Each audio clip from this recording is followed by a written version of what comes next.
ರಾಜ್ಯದ ಕಾಂಗ್ರೆಸ್ ಪಾರ್ಟಿ ಒಂದು ಆಡಳಿತಾರೂಢ ಪಾರ್ಟಿಯಾಗಿ 136 ಸ್ಥಾನಗಳನ್ನು ಗೆದ್ದರೂ ಕೂಡ ಮುಖ್ಯಮಂತ್ರಿಯ ಕುರ್ಚಿಯ ಅಭದ್ರತೆ ಕಾಡ್ತಾ ಇರುವಂತಹ ಹಿನ್ನೆಲೆಯಲ್ಲಿ ಅದನ್ನ ಮರೆಮಾಚಲಿಕ್ಕೆ ಇವತ್ತು ಅವರು ಕೇಂದ್ರ ಸರ್ಕಾರ ಇತ್ತೀಚೆಗೆ ಚಳಿಗಾಲದ ಅಧಿವೇಶನ ಜಾರಿಗೆ ತಂದಿರತಕ್ಕಂಥ ವಿಬಿಜಿ ರಾಮ್ಜಿ ಅಂತಕ್ಕಂಥ ಮಸೂದೆಯನ್ನ ವಿರೋಧ ಮಾಡಿ ಪ್ರತಿಭಟನೆ ಮಾಡ್ತಾ ಇರುವಂತದ್ದನ್ನ ನಾನು ತನ್ನ ಗಮನಕ್ಕೆ ತರಲಿಕ್ಕೆ ಬಯಸ್ತೇನೆ. ಬಹುಶಃ ಕಾಲಕ್ಕೆ ಈ ರೀತಿಯಾದಂತಹ ಮಸೂದೆಗಳ ಬದಲಾವಣೆ ಆಗಿರುವಂತದ್ದು ನಮ್ಮ ಸರ್ಕಾರದಲ್ಲಿ ಅಲ್ಲ, ಬಹಳಷ್ಟು ಸಲ ಈ ರೀತಿಯಾದಂತಹ ಮಸೂದೆಗಳು ಬದಲಾವಣೆ ಆಗಿದಾವೆ. ಯಾವ 1980ರಲ್ಲಿ ಗ್ರಾಮೀಣ ಉದ್ಯೋಗ ಕಾರ್ಯಕ್ರಮ ಅಂತಿತ್ತು ಹೆಸರು. 3 ವರ್ಷ ಹೋದ ನಂತರ ಬಹಳಷ್ಟು ಬದಲಾವಣೆಗಳದು ಕಾನೂನಲ್ಲಿ. ಹೀಗಾಗಿ ಅದಾದ್ಮೇಲೆ 83ರಲ್ಲಿ ಭೂರಹಿತ ಉದ್ಯೋಗ ಖಾತ್ರಿ ಅಂತ ಬಂತು. ಅದಾದ್ಮೇಲೆ 89ರಲ್ಲಿ ಜವಾಹರ್ ರೋಜ್ಗಾರ್ ಯೋಜನೆ ಅಂತಿತ್ತು. ತಾವೆಲ್ಲ ಹೆಸರು ಕೇಳಿದಿರಿ ಅಂತ ನಾನು ಭಾವಿಸ್ತೀನಿ. ಇವೆಲ್ಲ ಹೆಸರು 93ರಲ್ಲಿ ಉದ್ಯೋಗ ಭರವಸೆ ಯೋಜನೆ ಅಂತ ಆಯ್ತದು, ಇದೇ ಕಾನೂನು. ಅದಾದ್ಮೇಲೆ 99ರಲ್ಲಿ ಸ್ವರ್ಣ ಜಯಂತಿ ಗ್ರಾಮ ಸ್ವರೋಜ್ಗಾರ್ ಯೋಜನೆ ಅಂತ ಆಯ್ತು. 2005ರಲ್ಲಿ ಇವರೇ ಕೇವಲ ನರೇಗಾ ಅಂತ ಮಾಡಿದ್ರು, ಅಂದ್ರೆ ರಾಷ್ಟ್ರೀಯ ಗ್ರಾಮೀಣ ಉದ್ಯೋಗ ಭರವಸೆ ಕಾಯ್ದೆ ಅಂತ ಮಾಡಿದ್ರು. ಯಾವಾಗ 2009ಕ್ಕೆ ಅವ್ರಿಗೆ ಚುನಾವಣೆ ಹೋಗೋದು ನೆನಪಾತು, ಆವಾಗ ಮಹಾತ್ಮ ಗಾಂಧಿ ಹೆಸರನ್ನ ಸೇರಿಸಿದ್ರು ನರೇಗಾ. ಮಹಾತ್ಮ ಗಾಂಧಿ ಅಂದ್ರೆ ಮನ್ನರೇಗಾ ಅಂತ ಮಾಡಿದ್ರು, ರಾಷ್ಟ್ರೀಯ ಉದ್ಯೋಗ ಖಾತ್ರಿ ಯೋಜನೆ ಅಂತ ಮಾಡಿದ್ರು. ಅಂದ್ರೆ ಕಾಲಕ್ಕೆ ಏನೇನು ಬದಲಾವಣೆ ಆಗ್ತಾವ, ಬದಲಾವಣೆಗೆ ಸಂಬಂಧಪಟ್ಟಂತೆ ಪಾರ್ಲಿಮೆಂಟ್ನಲ್ಲಿ ಚರ್ಚೆ ಆಗ್ತದೆ. ಚರ್ಚೆ ಆದ ನಂತರ ಅದಕ್ಕೆ ಪೂರಕವಾದಂತಹ ಹೆಸರನ್ನ ಇಡುವಂತ ಪದ್ಧತಿ ಮೊದಲಿಂದ ಬಂದದ್ದು. ಹೀಗಾಗಿ ಈಗ ಬದಲಾವಣೆ ಆಗಿರುವಂತದ್ದಲ್ಲ. ಅವರು ಬಹಳ ದೊಡ್ಡ ಪ್ರಮಾಣದಲ್ಲಿ ನಮ್ಮ ವಿರುದ್ಧ ಅಪಪ್ರಚಾರ ಮಾಡುವಂತದ್ದು ಏನಂದ್ರೆ, ನಮ್ಮ ಮಹಾತ್ಮ ಗಾಂಧಿ ಹೆಸರು ತೆಗೆದು ಬಿಟ್ರು, ಬಹಳ ಘೋರ ಅನ್ಯಾಯ ಮಾಡಿದ್ರು ಅನ್ನುವಂಥದ್ದು ಒಂದು. ಎರಡನೇದು, ಬಡವರ ಹಕ್ಕನ್ನು ಕಿತ್ಕೊಂಡ್ರು, ಬಡವರಿಗೆ ಅನ್ಯಾಯ ಮಾಡಿದ್ರು ಅನ್ನುವಂಥದ್ದು ಎರಡು. ಪಂಚಾಯಿತಿ ಹಕ್ಕುಗಳನ್ನ ಕಡಿಮೆ ಮಾಡಿರೋ ಅನ್ನುವಂಥದ್ದು ಮೂರು. ಆರ್ಥಿಕ ತೊಂದರೆ ಆಗ್ತದೆ ಅನ್ನುವಂಥದ್ದು. ಈ ರೀತಿ ಆರೋಪ ಮಾಡ್ತಾ ಮಿಥ್ಯಾರೋಪವನ್ನು ಅವ್ರು ಮಾಡ್ತಾ ಇದ್ದಾರೆ. ನಾನು ತಮ್ಮ ಮೂಲಕ ಕಾಂಗ್ರೆಸ್ಸಿನ ಮುಖಂಡರಿಗೆ ಕೇಳಲಿಕ್ಕೆ ಬಯಸ್ತೇನೆ, ಚಳಿಗಾಲದ ಅಧಿವೇಶನದಲ್ಲಿ ಈ ಮಸೂದೆಯನ್ನ ಮಂಡನೆ ಮಾಡಿದಾಗ ನೀವು ಯಾರೂ ಇದರ ಚರ್ಚೆನೆ ಮಾಡಲಿಲ್ಲ, ಓಡಿ ಹೋದ್ರಿ ಹೊರಗಡೆ. ನಿಮ್ಗೆ ಏನೇನು ತೊಂದರೆ ಇತ್ತು ಅಲ್ಲಿ ಚರ್ಚೆ ಮಾಡಿ ಅದನ್ನು ಬದಲಾವಣೆ ಮಾಡಕ್ಕೆ ಅವಕಾಶ ಇತ್ತು, ಅದನ್ನು ಮಾಡಲಿಲ್ಲ. ಇವತ್ತು ಜನರ ಎದುರುಗಡೆ ಬಂದು ನೀವು ಕೇಳ್ತಾ ಇದ್ರಲ್ಲ, ನಾನು ನಿಮ್ಗೆ ಕೇಳಲಿಕ್ಕೆ ಬಯಸ್ತೇನೆ, ಮಹಾತ್ಮ ಗಾಂಧಿ ಹೆಸರು ಯಾವಾಗ ನೆನಪಾಯ್ತಿಲ್ಲ? ನಿಮ್ದೇ ಸರ್ಕಾರ, ಸಿದ್ದರಾಮಯ್ಯನವರೇ ನಿಮ್ದೇ ಸರ್ಕಾರ ಅಧಿಕಾರಕ್ಕೆ ಬಂದ ಮೇಲೆ ನೀವು ಆ ಕ್ಯಾಂಟೀನ್ಗಳಿಗೆ ಇಂದಿರಾ ಕ್ಯಾಂಟೀನ್ ಅಂತ ಹೆಸರಿಟ್ರಿ. ಅವಾಗ ನಿಮ್ಗೆ ಯಾಕೆ ಮಹಾತ್ಮ ಗಾಂಧಿ ಹೆಸರು ನೆನಪಾಗ್ಲಿಲ್ಲ? ಈಗ ನೀವು ಯಾವ ಅನ್ನಭಾಗ್ಯ ಯೋಜನೆಯನ್ನು ಜಾರಿಗೆ ತರ್ತಾನೆ ಅಂತ ಹೇಳಿದ್ರಿ, 30 ತಿಂಗಳಿಂದ ನೀವು 11 ತಿಂಗಳು ಮಾತ್ರ 5 ಕೆಜಿ ಮಾತ್ರ ಕೊಡ್ಲಿಕ್ಕೆ ನಿಮ್ ಕಡೆಯಿಂದ ಆಗಿದೆ. 10 ಕೆಜಿ ಕೊಡ್ತು ಅಂತ ಹೇಳಿದ್ರೆ 5 ಕೆಜಿ ಕೊಡ್ತಾ ಇದ್ರಿ, ಅದು 11 ತಿಂಗಳು ಮಾತ್ರ ಕೊಟ್ಟಿದ್ರಿ ರೆಕಾರ್ಡ್ ಪ್ರಕಾರ, ಎಲ್ಲೂ ಕೊಡ್ಲಿಕ್ಕೆ ಆಗಿಲ್ಲ ನಿಮ್ಗೆ. ಆ ಯೋಜನೆನೂ ಈಗ ಬದಲಾಯಿಸಿ ನೀವು ಇಂದಿರಾ ಕಿಟ್ ಕೊಡ್ತೀವಿ ಅಂತ ಹೊಂಟ್ರಿ. ಆ ಇಂದಿರಾ ಕಿಟ್ಗೆ ಯಾಕೆ ನೀವು ಮಹಾತ್ಮ ಗಾಂಧಿ ಹೆಸರು ಇಡ್ತಾ ಇಲ್ಲ? ಈ ದೇಶದೊಳಗ ಹತ್ತತ್ರ 365 ಸಂಸ್ಥೆಗಳಿಗೆ ನಕಲಿ ಗಾಂಧಿಗಳ ಹೆಸರಿಟ್ಟಿದ್ದಾರೆ. ಇಂದಿರಾ ಗಾಂಧಿ, ರಾಜೀವ್ ಗಾಂಧಿ, ನೆಹರು ಪರಿವಾರದ ಹೆಸರಿಟ್ಟಿದ್ದಾರೆ.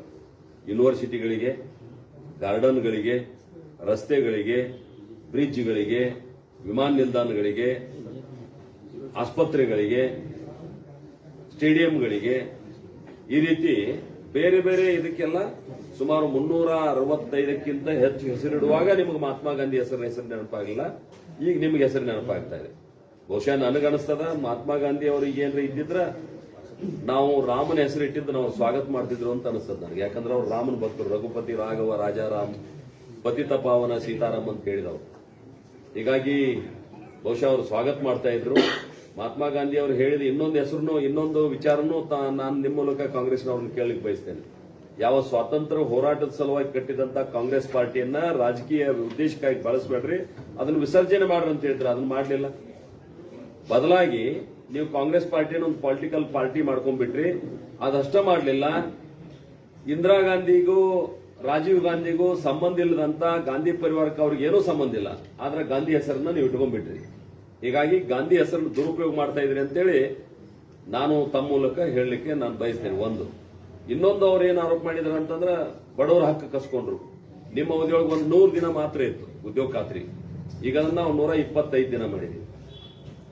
ಮನಮೋಹನ್ ಸಿಂಗ್ ಇದ್ದವಾಗ ದಿನಗೂಲಿ 125 ರೂಪಾಯಿ ಮಾತ್ರ ಇತ್ತು, ನಾವು ಅದನ್ನ ಈಗ 370 ರೂಪಾಯಿ ಮಾಡಿದ್ವಿ. ಹತ್ತತ್ರ 200 ರೂಪಾಯಿ ಜಾಸ್ತಿ ಮಾಡಿದ್ವಿ, 370 ಮಾಡಿದ್ವಿ. ನಿಮ್ಮ ಅವಧಿಯೊಳಗ ಉದ್ಯೋಗ ಭರವಸೆ ಇರಲಿಲ್ಲ. ನಮಗ ಯಾರು ಉದ್ಯೋಗ ಕೇಳ್ತಾರ ಅವ್ರಿಗೆ ಉದ್ಯೋಗ ಕೊಡಬೇಕು, ಇಲ್ಲ ನಿರುದ್ಯೋಗಿ ಭತ್ಯೆ ಕೊಡ್ಬೇಕನ್ನುವಂತದ್ದನ್ನ ಮಾಡಿದೀವಿ. ಇನ್ನೊಂದು, ನೀವು 2-3 ತಿಂಗಳು ಬಿಟ್ಟು ಪೇಮೆಂಟ್ ಮಾಡ್ತಿದ್ರಿ, ನಾವೀಗ ಅದನ್ನ ಏನ್ ಮಾಡಿದೀವಿ, ಕೇವಲ ಒಂದು ವಾರದೊಳಗ ಪೇಮೆಂಟ್ ಮಾಡ್ಬೇಕಂತ ಕಾನೂನಿನೊಳಗ ನಾವು ಸೇರಿಸಿದೀವಿ.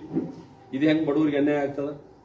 ಈ ರೀತಿ ಜನರನ್ನ ದಿಶಾಬುಲ್ ಮಾಡಿ ನಿಮ್ಮ ಹುಡುಕುಗಳನ್ನು ಮುಚ್ಚಿಕೊಳ್ಳಿಕ್ಕೆ ಇದೊಂದು ಯೋಜನೆಯನ್ನ ದುರ್ಬಳಕೆ ಮಾಡಿಕೊಂಡು ನೀವು ಪ್ರತಿಭಟನೆ ಮಾಡ್ತಾ ಇದ್ದೀರಿ. ನಿಮ್ಮ ವೈಫಲ್ಯವನ್ನ ಮರೆಮಾಚಲಿಕ್ಕೆ ಈ ರೀತಿಯಾದಂತ ನಾಟಕವನ್ನ ತಾವೇನ್ ಮಾಡ್ತಾ ಇದ್ದೀರಿ, ಇದು ಬಹಳ ದಿವಸ ನಡೆಯುವುದಿಲ್ಲ. ನಾವು ಕೂಡ ಇಡೀ ರಾಜ್ಯದಾದ್ಯಂತ ಜನತಾ ನ್ಯಾಯಾಲಯದ ಬಳಿ ಅಂದ್ರೆ ಜನರ ಬಳಿಗೆ ಹೋಗ್ತೀವಿ.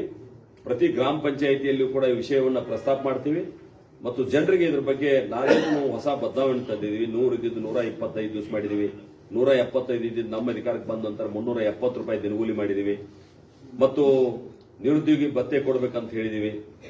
ಇನ್ನೊಂದು ವಿಶೇಷವಾಗಿ ನಾವು ಮಾಡಿರುವಂತದ್ದು ಏನಂದ್ರೆ, ಅವರಿಗೆ ನೋವಿರೋದು ಅದನ್ನ ಹೇಳ್ತಾ ಇಲ್ಲ. ಅವರು ನೋವಿರೋದೇನಂದ್ರ, ಉದ್ಯೋಗ ಖಾತ್ರಿಯನ್ನ ಒಂದು ಬಂಗಾರದ ಮೊಟ್ಟೆ ಇಡು ಕೋಳಿ ಅಂತ ತಿಳ್ಕೊಂಡಿದ್ರು. ಅವರು ದಿನ ನಮಗೆ ಮೊಟ್ಟೆ ಕೊಡ್ತದ ಅಂತೇಳಿ. ಆದ್ರೆ ನಾವೀಗ ಅವ್ರ ಭ್ರಷ್ಟಾಚಾರವನ್ನ ನಿಲ್ಲಿಸಲಿಕ್ಕೆ ಏನೇನು ಬೇಕು ಕಾನೂನಿನಲ್ಲಿ ವ್ಯವಸ್ಥೆಯನ್ನು ಮಾಡಿದೀವಿ. ಯಾರಿಗೆ ಕೆಲಸ ಇಲ್ಲ ಅಂತ ಅವ್ರಿಗೆ ದಿನಗೂಲಿ ಕೊಡಬೇಕು. ಆದ್ರೆ ಇವರು ಅದನ್ನ ಮಷಿನರಿಯಿಂದ ಉಪಯೋಗ ಮಾಡಿ ಖರ್ಚಾಗ್ತಾ ಇದ್ರು. ಯಾರ್ಯಾರ್ದು ಹೆಸರಲ್ಲೇ ಖರ್ಚಾಗ್ತಾ ಇದ್ರು, ರಾಜಕಾರಣಿಗಳ ಹೆಸರಲ್ಲೇ, ಸರ್ಕಾರಿ ನೌಕರಿ ಮಾಡೋರ ಹೆಸರಲ್ಲೇ, ಶಾಲೆಗೆ ಹೋಗುವಂತ ಮಕ್ಕಳ ಹೆಸರಲ್ಲೇ, ಇನ್ಕಮ್ ಟ್ಯಾಕ್ಸ್ ಕಟ್ತಕ್ಕಂಥವ್ರ ಹೆಸರಲ್ಲೇ, ಸತ್ತು ಸ್ವರ್ಗ ಸೇರಿದಂತವ್ರ ಹೆಸರಲ್ಲೇ ಈ ರೀತಿ ದುಡ್ಡನ್ನ ಅಪವ್ಯಯ ಮಾಡ್ತಾ ಇದ್ರು. ಹೀಗಾಗಿ ಅದನ್ನು ನಿಲ್ಲಿಸುವಂತ AI ತಂತ್ರಜ್ಞಾನ ಉಪಯೋಗ ಮಾಡ್ತಿದೀವಿ ಮತ್ತು ಗತಿಶಕ್ತಿ ಜೊತೆ ಇದನ್ನು ಜೋಡಿಸಿದೀವಿ. ಅಂದ್ರೆ ಓವರ್ಲ್ಯಾಪ್ ಆಗುವಂಗಿಲ್ಲ ಎಲ್ಲೂ ಕೆಲಸಗಳು. ಅದು ಜಿಲ್ಲಾ ಪಂಚಾಯತಿಯಿಂದನೂ ಅದೇ ರಸ್ತೆ ಆಯಿತು, ಉದ್ಯೋಗ ಖಾತ್ರಿಯಿಂದನೂ ಅದೇ ರಸ್ತೆ ಆಯಿತು, ಅಥವಾ ಇನ್ಯಾವುದೋ ಯೋಜನೆಯಿಂದ ಅದೇ ರಸ್ತೆ ಆಯಿತು. ಓವರ್ಲ್ಯಾಪ್ ಆಗದಂತೆ ಅಂದ್ರೆ ಮರು ಕೆಲಸ ಇನ್ನೊಂದು ಇಲಾಖೆಯಿಂದ ಆಗದಂತೆ ಗತಿಶಕ್ತಿ ಜೊತೆ ಜೋಡಿಸಿದ್ರಿಂದ ಅವರಿಗೆ ನೋವಾಗ್ಯದ. ಮತ್ತು ಅಲ್ಲಿ ತನಕ ಕೇವಲ 86,000 ಕೋಟಿ ರೂಪಾಯಿಗಳು ಮಾತ್ರ ಉದ್ಯೋಗ ಖಾತ್ರಿ ಕೊಟ್ಟಿದ್ದಾರೆ. ಈಗ ನಾವು VB ಜಿ ರಾಮ್ಜಿಗೆ 1,53,000 ಕೋಟಿ ರೂಪಾಯಿ ನಾವು ಹಣ ಮೀಸಲಿಡಾತೀವಿ. ಒಂದು. ಎರಡನೇದು, ರಾಜ್ಯಕ್ಕೆ ಅವಾಗ ಅವ್ರ ಪಾಲಿನೊಳಗೆ ಎಷ್ಟಿತ್ತಂದ್ರೆ 88,700 ಕೋಟಿ ಚಿಲ್ಲರೆ ಇತ್ತು. ಈಗ ನಾವು 48,000 ಕೋಟಿ ಚಿಲ್ಲರೆ ದುಡ್ಡು ಕೊಡ್ತಾ ಇದೀವಿ, 60% ಕೊಟ್ಟ ಮೇಲೂ. ಅಂದ್ರೆ ಹಣದೊಳಗೂ ನಾವು ಎಷ್ಟು ಪ್ರಮಾಣ ಹೆಚ್ಚು ಮಾಡಿದ್ವಿ ಅನ್ನೋದು ತಮ್ಮ ಗಮನಕ್ಕೆ ಇತ್ತು.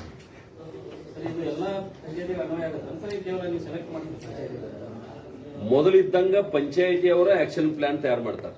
ಪಂಚಾಯಿತಿ ಹಕ್ಕು ಯಾವುದೂ ಕಡಿಮೆ ಆಗಿಲ್ಲ. ಈಗೂ ಕೂಡ ಪಂಚಾಯಿತಿಯವರು ಅದನ್ನ ಎಕ್ಸಿಕ್ಯೂಷನ್ ಮಾಡ್ತಾರೆ.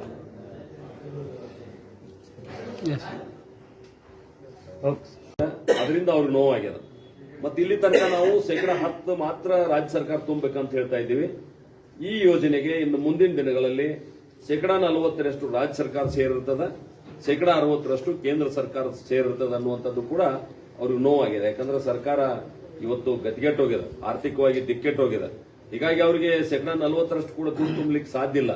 ಹೀಗಾಗಿ ಇವತ್ತು ಅವರು ಸಂಘರ್ಷದ ಹಾದಿಯನ್ನು ಹಿಡಿದಿದ್ದಾರೆ. ನಾನು ಮಾನ್ಯ ಮುಖ್ಯಮಂತ್ರಿಗಳಿಗೆ ವಿನಂತಿ ಮಾಡ್ತೇನೆ, ಕರ್ನಾಟಕ ಸೌಹಾರ್ದತೆಗೆ ಹೆಸರಾದಂತ ನಾಡು. ನೀವು ಕೇವಲ ಈ ಯೋಜನೆಯನ್ನ ವಿರೋಧ ಮಾಡಲಿಕ್ಕೆ ವಿಧಾನಸಭೆ ಅಧಿವೇಶನ ಕರೀತಾ ಇದ್ದೀರಿ. ಯಾವ ರೀತಿ ಪಶ್ಚಿಮ ಬಂಗಾಳದ ಸರ್ಕಾರ ಕೇಂದ್ರ ಸರ್ಕಾರದ ಯೋಜನೆಯನ್ನ ಬಳಸಿಕೊಳ್ಳಲು ಸಂಪೂರ್ಣ ವಿಫಲ ಆಗಿದೆ, ಅದೇ ದಿಕ್ಕಿನೊಳಗೆ ನೀವು ಕೂಡ ಹೊರಟಿದ್ದೀರಿ. ಈ ರೀತಿ ಒಕ್ಕೂಟ ವ್ಯವಸ್ಥೆಯಲ್ಲಿ ಕೇಂದ್ರ ಸರ್ಕಾರದ ವಿರುದ್ಧ ಸಂಘರ್ಷಗಿಳುವುದರಿಂದ ರಾಜ್ಯದ ಜನರಿಗೆ ಇದರಿಂದ ಅನ್ಯಾಯ ಆಗ್ತದ. ದಯವಿಟ್ಟು ಈ ರೀತಿ ಸಂಘರ್ಷ ಮಾಡೋದು ಬಿಟ್ಟು ನೀವು ಕೊಟ್ಟಂತ ಯೋಜನೆಗಳನ್ನ ಸದ್ಬಳಕೆ ಮಾಡ್ಕೋಬೇಕಂತ ಹೇಳಿ ತಮ್ಮ ಮೂಲಕ ನಾನು ವಿನಂತಿಯನ್ನು ಮಾಡ್ತೇನೆ. ಮತ್ತು ನಾವು ಕೂಡ ಇಷ್ಟಕ್ಕೆ ಬಿಡೋದಿಲ್ಲ. ನೀವು ಹೆಂಗ್ ಜನರ ಬಳಿಗೆ ಹೋಗ್ತೀವಿ ಅಂತ ಹೇಳ್ತೀರಿ, ನಾವು ಕೂಡ ಜನರ ಬಳಿಗೆ ಹೋಗ್ತೀವಿ. ಒಳ್ಳೆಯ ಅಂಶಗಳನ್ನ ಜನರಿಗೆ ತಿಳಿಸಲಿಕ್ಕೆ ನಾವು ಪ್ರಯತ್ನ ಮಾಡ್ತೀವಿ ಅಂತ ಹೇಳಿ ತಮ್ಮ ಮೂಲಕ ನಾನು ಜಿಲ್ಲೆಯ ಜನರಿಗೆ ಮತ್ತು ಕಾಂಗ್ರೆಸ್ ಪಕ್ಷದ ಮುಖಂಡರಿಗೆ ತಿಳಿಸಲಿಕ್ಕೆ ನಾನು ಬಯಸ್ತೇನೆ. ಇವತ್ತು ಹೆಸರು ನಾವು ಬದಲು ಮಾಡಿದ್ದಲ್ಲ, ಜವಾಹರ್ ರೋಜ್ಗಾರ್ ಯೋಜನೆ ಇತ್ತು. ಯಾರು ಬದಲು ಮಾಡಿದ್ರು?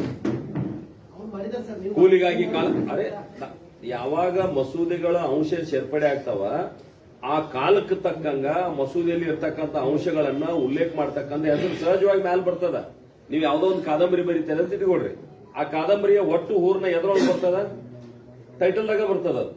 ಹೀಗಾಗಿ ಯಾವುದೇ ಮಸೂದೆ ಒಳಗ ಏನೇನು ಅಂಶಗಳು ಸೇರ್ತಾವ ಆ ಟೈಟಲ್ ಹೆಸರು ಅಲ್ಲಿ ಬರ್ತದ, ಬಂದಾಗ ಈ ಹೆಸರು ಬಂದದ.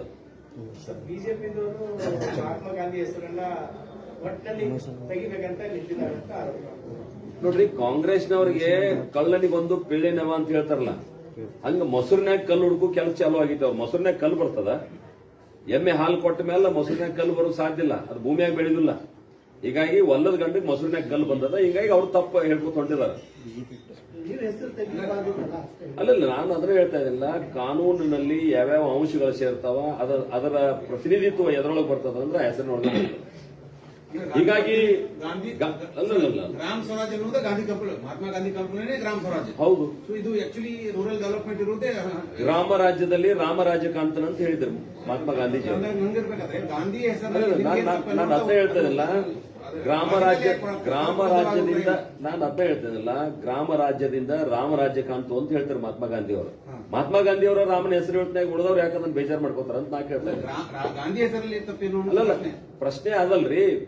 ಮಹಾತ್ಮ ಗಾಂಧಿ ಅವರ ರಾಮನ ಒಪ್ಪಿಕೊಂಡಿದಾರ, ಗ್ರಾಮದಿಂದ ರಾಮರಾಜ್ಯ ಅಂತ ಹೇಳಿದಾರ. ನಾನು ಅರ್ಥ ಹೇಳಿದಿಲ್ಲ ಪ್ರಾರಂಭದ. ಬಹುಶಃ ಮಹಾತ್ಮ ಗಾಂಧಿ ಅವರು ಇದ್ರ ನೀವ್ ಯಾರೇ ಪತ್ರಕರ್ತರ ಒಂದು ಪ್ರಶ್ನೆ ಕೇಳಿದ್ರ ಅದನ್ನ ನಾನು ಸ್ವಾಗತ ಮಾಡ್ತಿದ್ರು ಅವ್ರ ಅಂತ ಹೇಳಿದ್ದೀನಿ. ಬಿಜೆಪಿ ಅಲ್ಲ, ಆಧಾರ ಅದಲ್ಲ. ಯಾಕೆ ಆಧಾರ ಅಲ್ಲ, ಕಾಯ್ಪತ್ರಿಕಲ್ಲ. ಆಧಾರ ಏನದ ಅಂದ್ರ ಮಹಾತ್ಮ ಗಾಂಧಿ ಅವರು ರಾಮನನ್ನ ಒಬ್ಬ ಆದರ್ಶ ಪುರುಷ ಅಂತ ನಂಬಿದ್ರು ಅನ್ನುವಂತ ಕಾರಣದಿಂದ ಅದನ್ನ ಹೇಳ್ತಾ ಇದ್ದೀವಿ. ಮಹಾತ್ಮ ಗಾಂಧಿ ಹಿಂಗಿದ್ರೆ ಹಿಂಗ್ ಮಾಡ್ತಿದ್ರ ಅನ್ನೋದು ನಾವು ಯಾರು ಉತ್ತರ ಕೊಡಕ್ಕಾಗುದಿಲ್ಲ. ಪ್ರಶ್ನೆ ಅದಲ್ರಿ. ನಂದೇನು ಮಹಾತ್ಮ ಗಾಂಧಿ ಅವರು ನಡೆದು ಬಂದಂತ ಹಾದಿ ಮೇಲೆ ಹಿಂಗ ಆಗ್ಬಹುದು ಹೇಳ್ತೀರ ಇಲ್ಲ ನೀವು? ಹಂಗೆ ಹಂಗಾದ್ರೆ ಕೇಂದ್ರ ಸರ್ಕಾರ ಮಹಾತ್ಮ ಗಾಂಧಿ ವಿರೋಧಿ ಅಲ್ಲ. ಮಹಾತ್ಮ ಗಾಂಧಿ ಅವ್ರನ್ನ ನಾವು ಪ್ರೀತಿ ಮಾಡಿದಷ್ಟು ಕಾಂಗ್ರೆಸ್ನವ್ರು ಪ್ರೀತಿ ಮಾಡ್ಲಿಕ್ಕೆ ಸಾಧ್ಯನೇ ಇಲ್ಲ. ಮಹಾತ್ಮ ಗಾಂಧಿಯ ಆಚಾರ ವಿಚಾರಗಳನ್ನ ನಮ್ಮ ಆಡಳಿತ ವ್ಯವಸ್ಥೆಯಲ್ಲಿ ಜಾರಿಗೆ ತಂದಂತ ಮೊದಲನೇ ಸರ್ಕಾರ ನಾವು. ಅರೆ, ಹೆಸರಿನೊಳಗೆ ಏನಿಲ್ರಿ ಇದು. ಅವ್ರಿಗೆ ನೋವಾಗಿದ್ದು ಎಲ್ಲಿ ಅಂದ್ರೆ ಅವ್ರು ಹೆಸರು ಇಟ್ಕೊಂಡು ಹೊಂಟಾರ ಅಷ್ಟ. ಅವ್ರಿಗೆ ನೋವಾಗಿದ್ದು ಎಲ್ಲಿ ಅಂದ್ರ ನಮ್ದು 90% ನಾವು ಕೊಡ್ತಿದ್ದೀವಿ, 10% ಅಷ್ಟ ಅವ್ರದ್ದಿತ್ತು ಕಾಂಟ್ರಿಬ್ಯೂಷನ್. ಯಾವಾಗ ಇವ್ರು ಈ ರೀತಿ ಭ್ರಷ್ಟಾಚಾರ ಅದ್ರ ಮೇಲೆ ಕಂಟ್ರೋಲ್ ಇಲ್ದಂಗ್ ಮಾಡ್ರು, ಅವಾಗ ನಾವು ಹೇಳಿದ್ವಿ ನಿಮ್ದು ಸೇರಿದ್ರೆ ಒಂದ್ ಸ್ವಲ್ಪ ಬಿಗಿ ಇರ್ತದ ಅಂತ ಹೇಳಿ ಈಗ 40% ಸೇರ್ ಏನ್ ಮಾಡಿದೀವಿ. ನೋವು ಆದದ ಅವ್ರಿಗೆ. ಆಮೇಲೆ ಎರಡನೇದ್ದು, ನಾವು ಗತಿಶಕ್ತಿ ಯೋಜನೆ ಕೆಳಗಡೆ ಇದನ್ನ AI ತಂತ್ರಜ್ಞಾನದ ಮೂಲಕ ಅಲ್ಲಿ ತಮ್ಮ ಇಂಪ್ರೆಷನ್ ಕೊಡಬೇಕಾಗ್ತದೆ ಕೆಲಸಕ್ಕೆ ಹೋದವರು. ಮತ್ತು ಲೊಕೇಶನ್ 3 ಸಲ ಕೊಡಬೇಕು. ಲೊಕೇಶನ್ ಎಲ್ಲ ನಾವು ಸರ್ಚ್ ಮಾಡ್ತೀವಿ. ಅಸೆಟ್ ನಿರ್ಮಾಣ ಆಗ್ಬೇಕಂತ ಹೇಳಿದೀವಿ. ದುಡ್ಡು ಖರ್ಚಾದ್ಮೇಲೆ ಆಸ್ತಿ ನಿರ್ಮಾಣ ಆಗ್ಬೇಕಲ್ಲ. ನೀವು ಅದೇ ಕಲ್ಲು ಹೊಸ ಬಿಲ್ಲು ಅಂದ್ರೆ ಅದನ್ನ ಎಲ್ಲಿ ತಡೆದಿವಿ? ಅದನ್ನೂ ಆಗ್ಯದ ಅವ್ರಿಗೆ. ಅದನ್ನ ಹೇಳಕ್ಕಾಗುದಿಲ್ಲ ಅವ್ರಿಗೆ. ಅದಕ್ಕೆ ಅವ್ರು ಏನ್ ಹೇಳ್ತಾ ಇದಾರೆ ಅಂದ್ರೆ ಮಹಾತ್ಮ ಗಾಂಧಿ ಅಂತ ಹೇಳ್ತಾರೆ. ನಾ ಅದಕ್ಕೆ ಕೇಳ್ತೀನಿ, ನಿಮ್ ಸರ್ಕಾರ ಬಂದ್ಮೇಲೆ ಇಂದಿರಾ ಕ್ಯಾಂಟೀನ್ಗೆ ಮಹಾತ್ಮ ಕ್ಯಾಂಟೀನ್ ಯಾಕೆ ಅನ್ಲಿಲ್ಲ ನೀವು? ಈ ಇಂದಿರಾ ಕಿಟ್ ಮಾಡಕ್ ಕೊಟ್ಟಿದ್ರಿ, ಅದಕ್ಕೆ ಯಾಕೆ ನೀವು ಮಹಾತ್ಮ ಕಿಟ್ ಅನ್ಲಿಲ್ಲ? ನಮ್ಮನ್ನ ಪ್ರಶ್ನೆ ಮಾಡ್ತಿರಲ್ಲ. ನಿಮ್ ಸರ್ಕಾರ ಬಂದ್ಮೇಲೆ 2 ಇಟ್ರಿಲ್ಲ. ದೇಶದೊಳಗೆ 365ಕ್ಕಿಂತ ಹೆಚ್ಚು ಸಂಸ್ಥೆಗಳು ನೀವು ಹೆಸರಿಟ್ಟಿರಿ. ಒಂದ್ ಕಡೆ ಅವಾಗ ಗಾಂಧಿ ನೆನಪಾಯ್ತು. ಈಗ ಯಾಕೆ ಹೇಳ್ತಾ ಇದ್ರಿ ಅಂದ್ರ ಇದು ಮೊಸಳೆ ಕಣ್ಣೀರದ ಮಹಾತ್ಮ ಗಾಂಧೀಜಿಯವ್ರ ಬಗ್ಗೆ. ಮಹಾತ್ಮ ಗಾಂಧೀಜಿಯವರ ಕಲ್ಪನೆಯನ್ನ ನಿಜವಾಗಿ ಸಾಕಾರ ಮಾಡ್ತಕ್ಕಂಥದ್ದು ಯಾರ್ದಾದ್ರೆ ಸನ್ಮಾನ್ಯ ನರೇಂದ್ರ ಮೋದಿ ಅವ್ರದದ. ನಾವು ಬಡತನ ರೇಖೆಗಿಂತ ಮೇಲೆತ್ತು ಅಂತ ಹೇಳಿದ್ರು ಅವರು. ಗರೀಬಿ ಹಟಾವ್ ಅಂತ ಹೇಳಿದ್ರು. ಬಡತನ ಹೆಚ್ಚಾಯ್ತು, ಕಡಿಮೆ ಆಗ್ಲಿಲ್ಲ. 25% ಬಡತನ ರೇಖೆಯಿಂದ ಜನರನ್ನ ನಾವು ಇತ್ತೀಚೆಗೆ ಹೊರಗೆ ತಂದಿದ್ದೀವಿ. ಎಕನಾಮಿಕ್ ಸರ್ವೆ ಹೇಳಿದ, ನೀವು ಓದಿದಿರಲ್ಲ, ನೀವ ರಿಪೋರ್ಟ್ ಮಾಡಿದಿರಿ. ಯಾಕಾಗ್ಲಿಲ್ಲ ಅವ್ರಿಗೆ? ಮಹಾತ್ಮ ಗಾಂಧೀಜಿಯವರ ಸ್ವಚ್ಛ ಭಾರತ ಕಲ್ಪನೆ ಜಾರಿಗೆ ತಂದವ್ರು ನಾವು ಅದೀವಿ. ಇಷ್ಟು ವರ್ಷ ಯಾಕೆ ಮಾಡಕ್ಕಾಗ್ಲಿಲ್ಲ ಅವ್ರಿಗೆ? ಈ ರೀತಿ ಮಹಾತ್ಮ ಗಾಂಧೀಜಿನ ಕೇವಲ ವೋಟ್ ಬ್ಯಾಂಕ್ ಮಾಡ್ಕೊಳ್ಳೋಕೆ ಅವ್ರು ಪ್ರಯತ್ನ ಮಾಡ್ತಾ ಇದಾರೆ. ಮಹಾತ್ಮ ಗಾಂಧಿ ವಿಚಾರಗಳನ್ನ ಜಾರಿಗೆ ತರುವಂತ ಪ್ರಯತ್ನ ನಮ್ಮ ಪಾರ್ಟಿ ಮಾಡ್ತಾ ಇದೆ. ಮಹಾತ್ಮ ಗಾಂಧೀಜಿ ಹೆಸರನ್ನ ಗ್ರಾಮ ಪಂಚಾಯತಿ ಇಡ್ತಾ ಇದೆ. ಪ್ರತಿ ಗ್ರಾಮ ಪಂಚಾಯತಿ ಹೆಸರು ಇಡ್ತಾರೆ. ಯಾರು ಇಡ್ತಾರ? ಇನ್ನು DK ಅವರು ಹೇಳಿದಾರೆ ಸರ್. ಇಲ್ಲ ನೋಡ್ರಿ, ರಾಜ್ಯ ಸರ್ಕಾರದ ಜವಾಬ್ದಾರಿಯನ್ನ ಅವ್ರು ಏನ್ ಮಾಡ್ಬೇಕು ಅದನ್ನ ಮಾಡ್ಲಿ. ಆದ್ರೆ ನೀವು ಇದನ್ನ ಮಾಡಿದಕ್ಕಾಗಿ ಇಡಾತಿರ್ಲಿಲ್ಲ. ನಿಮ್ದೇನಿದು? ನಾವು ಕಾನೂನು ಮಾಡಿದ್ವು ಅಂತ ನೀವ್ ಇಡಾತ್ರಿ. ಹಂಗಾರೆ ನಿಮ್ಗೆ ಯಾಕೆ ನೆನಪಾಗ್ಲಿ ಹಿಡಿದು ಸರ್? ನಿಮ್ಗಾದ್ರೆ ಒಳ್ಳೆ ಉದ್ದೇಶ ಇತ್ತಂದ್ರ ನೀವು ಎಷ್ಟು ವರ್ಷ ಆಯ್ತು ಅಧಿಕಾರದಾಗಿತ್ತು? ನೀವ್ ಯಾಕೆ ಇಡ್ಲಿಲ್ಲ? ಅಂದ್ರೆ ದ್ವೇಷ ರಾಜಕಾರಣ ಮಾಡಕ್ ಹೊಂಟ್ರಿ ನೀವು. ಒಕ್ಕೂಟ ವ್ಯವಸ್ಥೆ ಒಳಗ ಕೇಂದ್ರ ಸರ್ಕಾರದ ವಿರುದ್ಧ ನೀವು ಯಾವಾಗ ಪ್ರತಿಭಟನೆ ಮಾಡ್ತೀರಿ, ಅದರ ಪರಿಣಾಮ ನೇರವಾಗಿ ಜನರ ಮೇಲೆ ಆಗ್ತದ. ಈಗ ಪಶ್ಚಿಮ ಬಂಗಾಳದಾಗ ಕಿಸಾನ್ ಸಮ್ಮಾನ್ ನಿಧಿ ನಾ ಜಾರಿಗೆ ತರೋದಿಲ್ಲ, ನನಗೆ ದುಡ್ಡು ಕೊಡ್ರಿ ಅಂತ ಹೇಳಿದ್ರು. ಕಿಸಾನ್ ಸಮ್ಮಾನ್ ನಿಧಿ ಕೇಂದ್ರ ಸರ್ಕಾರ ಯೋಜನೆ. ನುಕ್ಸಾನ್ ಯಾರಿಗಾಯ್ತು? ಜನರಿಗೆ ಆಯ್ತು. ಇವತ್ ನೀವು ಒಕ್ಕೂಟ ವ್ಯವಸ್ಥೆ ಒಳಗೆ ಎದಿರಿ ಅನ್ನೋದು ನೆನಪಿಟ್ಕೊಂಡು ಕೆಲಸ ಮಾಡ್ಬೇಕಲ್ಲ. ನೀವು ವಿಧಾನಮಂಡಲ ಅಧಿವೇಶನ ಕರೆದು ನೀವು ಪ್ರತಿಭಟನೆ ಮಾಡಕೊಂಡಿದ್ರಿ. ರಾಜ್ಯಪಾಲರ ಕಡೆಯಿಂದ ಕೇಂದ್ರ ಸರ್ಕಾರದ ವಿರುದ್ಧ ಆರೋಪ ಮಾಡಕೊಂಡಿದ್ರಿ. ಸಾಧ್ಯದ ಅದು ಅದೇ ಆರೋಪ ಅವ್ರು ಮಾಡ್ತಾರ ಒಕ್ಕೂಟ ವ್ಯವಸ್ಥೆಯಲ್ಲಿ ಕೇಂದ್ರ ಸರ್ಕಾರ ರಾಜ್ಯ ಸರ್ಕಾರಗಳಿಗೆ ಗವರ್ನರ್ ಮಿಸ್ಯೂಸ್ ಮಾಡಿಕೊಂಡು ಅವ್ರು ಹೇಳಿದ್ದೆಲ್ಲ ಕೇಂದ್ರ ಸರ್ಕಾರ ಮಾಡೋ ರೀತಿಯಲ್ಲಿ ಮಾಡತ್ತಾರ ನೋಡ್ರಿ. ಎಲ್ಲಿ ತಮಿಳುನಾಡು ಗವರ್ನರ್ ಆಗ್ತದೆ ಎಲ್ಲಿ ಬಿಜೆಪಿ ಏತರ ಸರ್ಕಾರಗಳದಾವು ಅಲ್ಲೆಲ್ಲ ಗವರ್ನರ್ ಬಿಜೆಪಿ ಏತರ ಸರ್ಕಾರ ಬಿಜೆಪಿ ಇಲ್ಲ ಆರೋಪ ಉಲ್ಟಾ ಅದ ಬಿಜೆಪಿ ಏತರ ಸರ್ಕಾರಗಳು ಎಲ್ಲಿದಾವ ನಮ್ಮ ಹೆಸರು ಕೆಡಿಸ್ಲಿಕ್ಕೆ ಅವ್ರು ದುರುಪಯೋಗ ತಗೋತಾ ಇದ್ದಾರೆ. ಗವರ್ನರ್ ಅಲ್ಲ ಗವರ್ನರ್ ಶುಡ್ ಬಿ ನ್ಯೂಟ್ರಲ್. ಅವರು ಹೌದು. ಪರವಾಗಿ ಇರಬಾರ್ದು, ಹೌದು ಪರವಾಗಿ ಇರಬಾರ್ದು. ಪ್ರಶ್ನೆ ಇಲ್ಲ ಪಕ್ಷಾತೀತ ನೋಡ್ರಿ. ಪಕ್ಷದ ಸಾಮಾನ್ಯ ಸದಸ್ಯತ್ವಕ್ಕೆ ತಾವರ್ಚಂದ್ ಗೆಹ್ಲೋಟ್ ಅವ್ರು ರಾಜೀನಾಮೆ ಕೊಟ್ಟ ಇಲ್ಲಿ ರಾಜ್ಯಪಾಲರಾಗಿಲ್ಲ. ಇಲ್ಲ ಅದು ಟೆಕ್ನಿಕಲ್ ಬಿಡ್ರಿ. ಹಾ ಟೆಕ್ನಿಕಲ್ ಅಲ್ಲ, ಅವ್ರು ಮಾಡುವಂತ ಕೆಲಸದ ಮೇಲೆ ಡಿಪೆಂಡ್ ಕೆಲಸನೂ ಸರಿಯಾಗಿ ಮಾಡ್ತಾ ಇದಾರೆ. ಈಗ ಸ್ಪೀಕರ್ ರಾಜೀನಾಮೆ ಕೊಟ್ಟ ಮೇಲೆ ಸ್ಪೀಕರ್ ಆಗ್ತಾರೆ, ಅದು ಟೆಕ್ನಿಕಲ್, ಅದೇ ಹೇಳೋದಲ್ಲ. ಬಟ್ ಅವ್ರ ಬಿಹೇವಿಯರ್ ನ್ಯೂಟ್ರಲ್ ಅದೋ ಇಲ್ಲೋ ಅನ್ನೋ ಒಂದು ಪ್ರಶ್ನೆ. ಹೌದು, ನಿನ್ನೆ ಅವರು ಸ್ವಾತಂತ್ರ್ಯೋತ್ಸವ ಭಾಷಣ ಮಾಡಿರಲ್ಲ, ಅವ್ರೇನು ಬಿಜೆಪಿ ಪಕ್ಷದ ಹೇಳ್ರ? ಅಲ್ಲ, ಅದಕ್ಕೆ ಮೊದಲು ಅವರು ಇದು ಮಾಡಿದ್ರೆ ಅಂತ ಏನ್ ಮಾಡಿದ್ರು ನೋಡ್ರಿ. ಯಾವಾಗ ನೀವು ಲೈನ್ ಓದಿ ಹೋಗ್ಬಿಟ್ರು. ಹೌದು, ಯಾಕೆ ಹೋದ್ರು? ಅವ್ರು ಕರೆದು ಹೇಳಿದ್ರು ಸಂಘರ್ಷ ಕಿಡಿಯುವಂತ ವಿಚಾರಗಳು ಇದ್ರಾಗದಾವ, ಇದನ್ನ ತೆಗಿರಿ ಅಂತ ಹೇಳಿದ್ರು. ತೆಗಿಲಿಲ್ಲ ಅವರು. ತೆಗಿಲಿಲ್ಲ ಅಂದ್ಮೇಲೆ ಸದನಕ್ಕೆ ಗೌರವ ಕೊಡುವಂತ ರೀತಿಯೊಳಗ ಮೊದಲನೇ ಸಾಲ ಕೊನೆಯ ಸಾಲ ಹೋದ್ರು, ಸದನಕ್ಕೆ ಗೌರವ ಕೊಟ್ಟು ಹೋದ್ರು. ನೀವು ಈ ರೀತಿ ಉದ್ದಟತನ ಮಾಡಿ ರಾಜ್ಯಪಾಲರನ್ನ ಅಡ್ಡಗಟ್ಟಿ ಮ್ಯಾನ್ ಹ್ಯಾಂಡಲ್ ಮಾಡಕ್ ಕೊಟ್ಟಿದ್ರಲ್ಲ, ನಿಮ್ದೇನಿದು? ಸರ್ಕಾರನ ನೇರವಾಗಿ ಗುಂಡಾಗಿರಿ ಇರ್ತದ?